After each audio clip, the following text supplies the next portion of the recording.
For years, the NBA has been more than a sports league. It's a business empire, a global brand, and a cultural phenomenon. But behind the highlight reels and slam dunks, something bigger is unfolding. A plan that could reshape the global sports economy. The NBA isn't just looking to expand the game. It's preparing to expand its empire into Europe. The idea of NBA Europe isn't new. For decades, the league has sent teams for preseason games, testing the waters in London, Paris, Berlin, and Madrid. Every time, the response was electric. Tickets sold out within hours, merchandise flew off the shelves, and local media buzzed with excitement. These were more than just exhibition matches. They were carefully orchestrated market tests, proving a foundational demand for elite basketball. For years, this was the extent of the strategy. A successful, yet limited, annual roadshow. But today, the context has changed dramatically. The old model of sports consumption, tied to cable subscriptions and fixed broadcast schedules, has been completely disrupted. The digital revolution didn't just change how we watch, it changed what we watch and when. Streaming erased borders. Fans no longer need to rely on local television networks to catch a game. They follow highlights, player-generated content, and live games directly on their phones, tablets, and laptops. This shift created a direct-to-consumer channel that the NBA has masterfully cultivated. Europe isn't just a fan base anymore. It's a mature, integrated market of 750 million people with a combined GDP exceeding $16 trillion, larger than that of the United States. This isn't an emerging market, it's a premium one. With high internet penetration, rising disposable income, and a deep, pre-existing love for sports entertainment, the continent represents a fertile ground for growth. The NBA sees a population that is digitally native, culturally curious, and ready to embrace a new sports obsession. For a generation raised on the fast-paced, personality-driven world of digital entertainment, basketball feels different. It's faster, cooler, and more inherently global than many traditional European sports. The game's rhythm is perfectly suited for the highlight reel culture of social media. In the fierce competition for the attention economy, the NBA's product, a blend of athletic brilliance, celebrity culture, and compelling narratives, is perfectly positioned. For the league, this convergence of economic power and cultural readiness isn't just an opportunity. It's a clear signal of scalability. The time to act is now. Think about it from a business perspective. If even 5% of Europeans watched NBA content regularly, that's around 35 million new viewers. Now multiply that by merchandising, streaming rights, ticket sales, and sponsorships. That's a multi-billion-dollar equation before even building a single European franchise.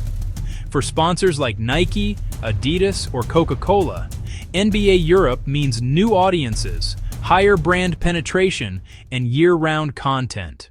The NBA doesn't just sell basketball, it sells culture. From sneakers to music, fashion to lifestyle, it's a global symbol of aspiration. The same formula that turned basketball into pop culture in the US could redefine how sports are consumed across Europe, because Europe doesn't just want the game, it wants the experience. In the modern era, the very definition of sport has been rewritten. It's no longer confined to 90 minutes on a pitch or 48 minutes on a court. Today, sports have evolved into vast, interconnected entertainment ecosystems. These are 24/7 media empires, built on a foundation of athletic competition, but architected for a world that never stops scrolling. They thrive on narratives that extend far beyond the final whistle, turning athletes into icons and games into cultural events. This transformation from pure sport to holistic entertainment is the engine of modern sports economics, and one league has perfected the model better than any other. The National Basketball Association is a financial juggernaut, generating over $12 billion in annual revenue. This staggering figure isn't just from ticket sales, it's fueled by a tidal wave of growth from multi-billion-dollar media rights deals and a sophisticated digital strategy that captures attention across countless platforms.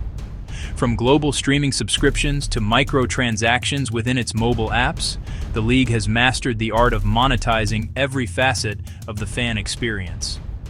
Now, this finely tuned economic machine is setting its sights on a new frontier.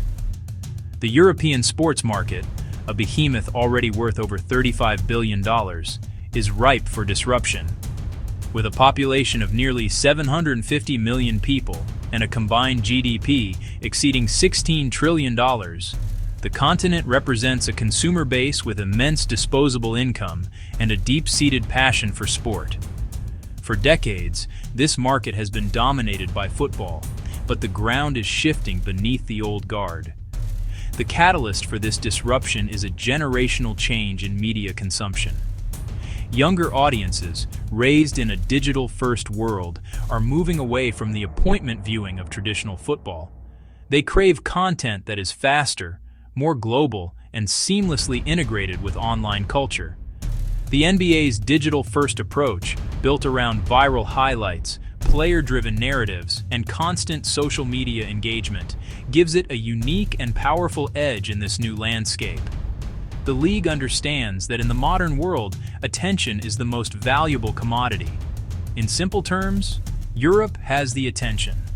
The NBA knows precisely how to monetize it. A common misconception is that an NBA expansion into Europe would require building an entire ecosystem from the ground up. But the reality is, Europe isn't starting from zero. The foundation is not just present, it's robust, modern, and already primed for world-class basketball. The continent's major metropolitan hubs are home to state-of-the-art, NBA-caliber arenas, designed for premium spectator experiences. These aren't just buildings, they are entertainment destinations with the capacity, luxury suites, and broadcast infrastructure necessary to host a global sports product. In key markets like Spain, France, Italy, and Germany, the groundwork has been laid for decades. These nations boast not only the physical venues, but also deeply entrenched basketball cultures. They have growing domestic leagues, sophisticated coaching systems, and, most importantly, fan bases that are already fluent in the nuances of the game. This isn't a market that needs to be educated on the rules of basketball. It's a market that's hungry for the highest level of it. The NBA wouldn't be introducing a new sport. It would be delivering the pinnacle of a sport they already love. The proof of concept is already playing out in arenas across the continent. Powerhouse clubs like Real Madrid, Paris Basketball, and AS Monaco have consistently demonstrated that a fervent demand for high-level basketball exists well beyond the borders of the United States. These organizations are not just successful teams. They are sophisticated commercial operations with strong brand identities, drawing sellout crowds and significant media attention. They have cultivated a premium, in-arena experience that rivals what's seen in the NBA, proving that European fans are willing to invest their time and money in elite basketball entertainment. This existing infrastructure dramatically lowers the barrier to entry and opens up a spectrum of strategic possibilities. The conversation moves beyond simple exhibition games to more integrated and permanent models. Imagine a dedicated European division of NBA franchises creating intense regional rivalries. Or consider cross-league tournaments, pitting NBA teams against EuroLeague champions in a highly anticipated Ryder Cup-style showdown. Joint ventures with existing European leagues could also create a symbiotic ecosystem, elevating the sport globally. With these pathways available, the concept of NBA Europe stops being a distant dream and starts looking like a meticulously calculated multi-billion-dollar strategy. The stage is already set. But it won't be easy. Logistics, regulations, scheduling, player travel, and, most importantly, fan loyalty. Football dominates Europe's identity. Competing for attention in markets obsessed with another sport requires time, precision, and storytelling. The NBA knows this. That's why its first move is cultural, not structural. This expansion isn't about selling tickets next year. It's about owning attention for the next generation. The NBA isn't chasing Europe for short-term profit. It's building global influence. A continent-sized brand extension where entertainment, fashion, and economics collide. And every shot, every collab, every logo is part of a much bigger picture. The NBA has always been about more than a game. It's a global brand that turns competition into culture. And Europe? It's the next frontier. So the real question isn't if NBA Europe will happen, it's how big it will become.